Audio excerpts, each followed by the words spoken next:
Hello guys, welcome back to channel. So in the previous video, we had discussed about the verb. Okay, so as I told you, manaku three important things lo, manakuna three important things lo. First one, four rules అని చెప్పాను.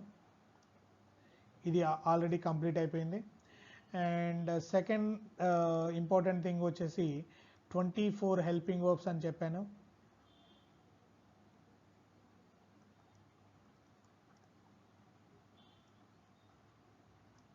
So ఇది కూడా complete అయిపోయింది. And ఇక్కడ మిగులున్న topic ఏంటంటే the third one, అదేంటి, verb forms. Okay, verb forms ఒకటి పెండింగ్ ఉంది. సో ఇది ఇప్పుడు చెప్పబోతున్నాను. And one more request from you, one more request from me to you people.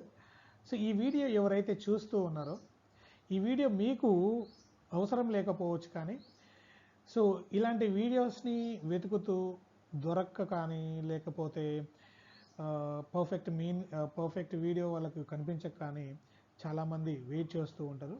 So అలాంటి వాళ్ళకి చాలా యూజ్ అవుతుంది. సో అలాంటి పీపుల్, మీకు తెలిసిన వాళ్ళు ఎవరన్నా ఉంటే సో వాళ్ళకి ఈ వీడియోని ఫార్వర్డ్ చేసేకి ట్రై చేయండి. ఓకేనా? సో ఇదే నా request. And try to subscribe our channel because I am giving you the best information regarding the English language to speak the perfect language. Okay, thank you. And let's go to our video. So ఇదంతా మనము ముందు చేసాము, ముందు వీడియోలో complete అయిపోయింది. So let's go with the action.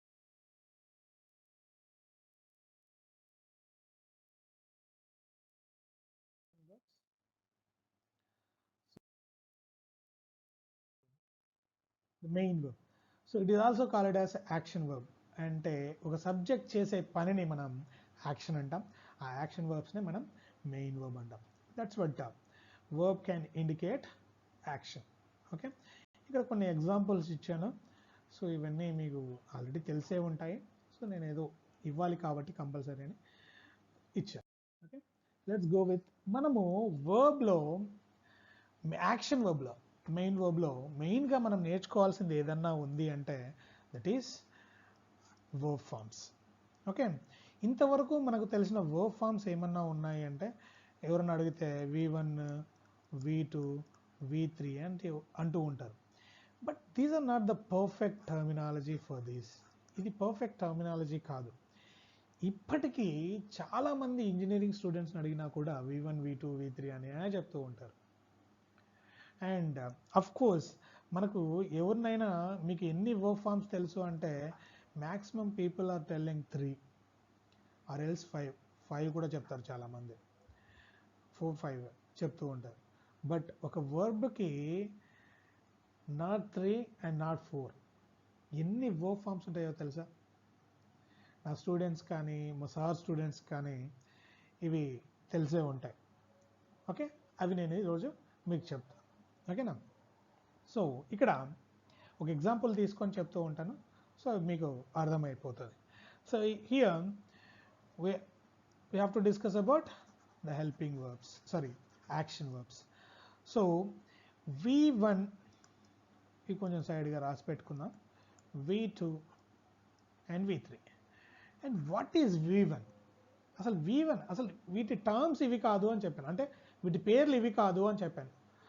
V1ని ఏమంటాం మరి? Here guys you just concentrate. V1కి మాత్రమే 3 నేమ్స్ ఉంటాయి. V1కి మాత్రమే 3 నేమ్స్ ఉంటాయి. చాలా రేర్ పీపుల్, నా స్టూడెంట్స్ కానీ, సార్ స్టూడెంట్స్ వాళ్ళ స్టూడెంట్స్ కానీ తెలిసిన వర్బ్ ఫామ్ V1 అంటే రూట్ వర్బ్. ఓకే, ఇంకా చాలామందికి మెయిన్ వర్బ్, ఇంకొంతమందికి ప్రెజెంట్ వర్బ్ అని కూడా పిలుస్తారు. ఓకేనా? అఫ్ కోర్స్ ఇవన్నీ కరెక్ట్ ఫార్మేషన్సే, బట్ అందరికీ తెలిసిన అందరికీ తెలిసిన టర్మ్ మెయిన్ వర్బ్. మేము రూట్ వర్బ్ అని ఎందుకు పిలుస్తామంటే, నాకు తెలిసినంత వరకు రూట్ అంటే మీనింగ్ ఏంటి? What is the meaning of root? ఒక చెట్టు ఉంటుంది, ఆ చెట్టుకి రూట్స్ ఉంటాయి, వేర్లు ఉంటాయి. ఆ వేరు ఉంటేనే చెట్టు పెరిగి పెద్దయి, ఆ చెట్టుకి కొమ్మలు అవన్నీ వస్తాయి. సో ఈ మెయిన్ వర్బ్ ఏదైతే ఉందో, ఈ రూట్ వర్బ్ ఏదైతే ఉందో అది ఉంటేనే మిగతా ఫార్మ్స్ అన్నీ ఫామ్ అవుతాయి. ఎందుకు సార్ ఉన్నాయి 3, 4, 5 కదా, ఎందుకు మళ్ళీ దానికి అంత ఎక్స్ప్లెనేషన్ ఎందుకు? నో, వర్బ్కి వర్బ్ ఫార్మ్స్ 3 కాదు, 4 కాదు, 5 కాదు, టోటల్గా 7 ఉంటాయి. ఓకే, సో ఇప్పుడు ఇది వర్తి కదా, సో దీన్ని రూట్ వర్బ్ అని కూడా పిలుస్తాం మేము. So you can call it as main verb. So అందరికీ తెలిసిన టర్మినాలజీ మెయిన్ వర్బ్ అని తీసుకుందాం. ఓకే, సో మెయిన్ వర్బ్ అని తీసుకుంటే ఇక్కడ I have taken an example that is complete. Complete అనే ఒక వర్బ్ ఫామ్ని తీసుకున్నాను. సారీ, ఒక వర్బ్ని తీసుకున్నాను. కొంచెం కలర్ అటు ఇటు ఉంటుంది, కొంచెం అడ్జస్ట్ చేసుకోండి. కంప్లీట్. ఈ కంప్లీట్ అంటే ఏంటిది? ఏ వర్బ్ ఫామ్ ఇది? V1 అంటే ఏంటి? Main verb. అందరికీ తెలిసిన టర్మినాలజీ నేను తీసుకున్నాను, main verb. Now second form, ఈ కంప్లీట్ అనే వర్బ్ ఏదైతే ఉందో దీన్ని మళ్ళీ సేమ్ తీసుకుంటాను, దాన్ని మళ్ళీ రాస్తాను, దానికి నేను జస్ట్ టు అని యాడ్ చేస్తాను. By the way it will become to verb. ఎందుకు టూని యాడ్ చేశాను, అందుకే దీన్ని టు వర్బ్ అంట. అసలు దీన్ని ఎందుకు వాడతాం? టు కంప్లీట్ అంటే అర్థం ఏంటి? కంప్లీట్ చేయటానికి అని అర్థం. ఓకేనా? సో క్లాస్కి ఎందుకు వస్తారు? చదవటానికి, టు స్టడీ. నేర్చుకోవటానికి, టు లెర్న్. నాలెడ్జ్ ఇంప్రూవ్ చేసుకోవడానికి, టు ఇంప్రూవ్. సో ఇలాంటి సిచ్యువేషన్స్లో ఈ టు వర్బ్ యూజ్ అవుతుంది. Then again I write complete. మళ్ళీ కంప్లీట్ రాస్తాను, బట్ మళ్ళీ కంప్లీట్ రాసి దానికి ఎస్ యాడ్ చేస్తాను. By the way it will become S verb. Okay, S verb అవుతుంది. అసలు ఎస్ వర్బ్ ఎందుకు దీన్ని ఎస్ వర్బ్ అంటామంటే, ఇక్కడ కొన్ని వర్బ్స్కి ఎస్ యాడ్ అవుతుంది, ఇంకొన్ని వర్బ్స్కి ఈఎస్ యాడ్ అవుతుంది, ఇంకొన్ని వర్బ్స్కి ఐఈఎస్ యాడ్ అవుతుంది. అది ఎక్కడ యాడ్ అవుతుందని లాస్ట్ స్లైడ్లో నేను చూపిస్తాను. ఓకే, సో ఏది యాడ్ అయినా ఎస్ కాన్స్టెంట్గా ఉంటుంది, దీన్ని ఎస్ వర్బ్ అంటాం. బట్ ఇది ఎక్కడ యూజ్ చేస్తాం? See guys, we are having two types of subjects actually. Subjects grammar లో 2 types ఉంటాయి. అవి సింగులర్ అండ్ ప్లూరల్. ఇవి కూడా చాలా మందికి తెలీదు, ఐ మీన్ స్టార్టింగ్ ప్రాబ్లం ఉంటుంది. So singular and plural. Singular subjects ఏంటి? He, she, it. మిగతావన్నీ ప్లూరల్ అంటాం. ఈ సింగులర్ సబ్జెక్ట్స్కి సపరేట్గా వాడే, సింపుల్ ప్రెజెంట్ టెన్స్లో వాడే ఒకే ఒక వర్బ్, అదే ఎస్ వర్బ్. దీన్ని నువ్వు గుర్తుపెట్టుకోవాలి అనుకుంటే, సో ఎస్ ఫర్ సింగులర్ అని గుర్తుపెట్టుకోవచ్చు. ఓకే, ఎస్ ఫర్ సింగులర్ అని గుర్తుపెట్టుకోవచ్చు. You can recognize it as singular verb. Okay, so this is about the singular verb, yes verb. Now again I write complete. For that I just add ing. So last ఈ ప్లేస్లో ing add చేస్తాను, it will become ing verb. చాలామంది ing verb అని కూడా అంటూ ఉంటారు. So it is ing verb. Then దీనికి ఒక ఫ్లాష్ బ్యాక్ చెప్పాలి, ఎందుకంటే అంతా అయిపోయిన తర్వాత నేను దీని గురించి చెప్తాను. So it is using for కంటిన్యూస్లో కొంచెం పని జరుగుతూ ఉంది అంటే కంప్లీట్ అవుతూ ఉంది అనే సిచ్యువేషన్స్లో దీన్ని యూజ్ చేస్తాం. Okay, the next verb, already you know that past verb and past participle. కంప్లీట్కి మీకు పాస్ట్ వర్బ్ తెలుసు, పాస్ట్ పార్టిసిపల్ తెలుసు. So what is the past verb for the complete? So past verb, so past verb ఏంటి? Completed. So ED ఎందుకు నేను separate కలర్లో పెట్టానంటే, ఒక verb ఏదైతే ఉందో అది ఈడీతో ఎండ్ అవుతూ ఉంటే, పాస్ట్ వర్బ్ ఫామ్లో ఒక వర్బ్ ఈడీతో ఎండ్ అవుతూ ఉంటే సేమ్ వర్బ్ పాస్ట్ పార్టిసిపల్లో కూడా రిపీట్ అవుతుంది. Let's see what is the past participle, that is also completed. So ఇందుకు నేను ఇది సపరేట్ కలర్లో ఉంచాను. సో ఒక వర్బ్ ఈడీతో ఎండ్ అవుతూ ఉంటే పాస్ట్ వర్బ్లో, పాస్ట్ పార్టిసిపల్లో కూడా అదే వర్బ్ వస్తుంది. రిపీట్ అవుతుంది. So what is the past verb meaning? Completed, పూర్తి అయ్యింది, పూర్తి చేశారు, పూర్తి చేశాడు, పూర్తి చేసింది. ఏ సబ్జెక్ట్కైనా వాడచ్చు. సి ఇంతవరకు నేను చెప్పిన తెలుగు మీనింగ్స్ వీటికి డైరెక్ట్ మీనింగ్స్, ఓకేనా. సో బట్ పాస్ట్ పార్టిసిపల్కి హెల్పింగ్ వర్బ్ హెల్ప్ లేకుండా దానికి మీనింగ్ ఉండదన్నమాట. సో దానికి హెల్పింగ్ వర్బ్ హెల్ప్ లేకుండా పాస్ట్ పార్టిసిపల్కి మీనింగ్ ఉండదు. Let's see. సో ఇంతవరకు ఎన్ని అయ్యాయి? This is the first one. Let me give the separate colour. This is the first one, this is the second one, third, fourth, fifth and sixth. What is the seventh one? So inni అయిపోయాయి. Seventh one ఏంటి? So what is this verb? Past participle verb. దీన్ని మళ్ళీ repeat చేద్దాం. అంటే past participle title repeat అవుతుంది అంటే verb కూడా repeat అవ్వాలిగా. Let's see. What is the దీనికి రిపీట్ చేసి దీనికి టు బీ యాడ్ చేద్దాం. పాస్ట్ పార్టిసిపల్ని రిపీట్ చేసి this is the past participle and we have to add to be past participle verb. So as usual, so title repeat అయింది కాబట్టి verb కూడా రిపీట్ అవ్వాలి. By the way this is past participle. ఏంటది? Completed. Completed repeat అయింది and to be add అయింది, to be completed. So this is the seventh verb form. This is the seventh verb form. Okay. So totally we are having 7 verbs. See, as I told you, past participle ki మాత్రమే meaning ఉండదు, కానీ to be past participle ki meaning ఉంటది. So what is the meaning of to be past participle? It gives the passive meaning.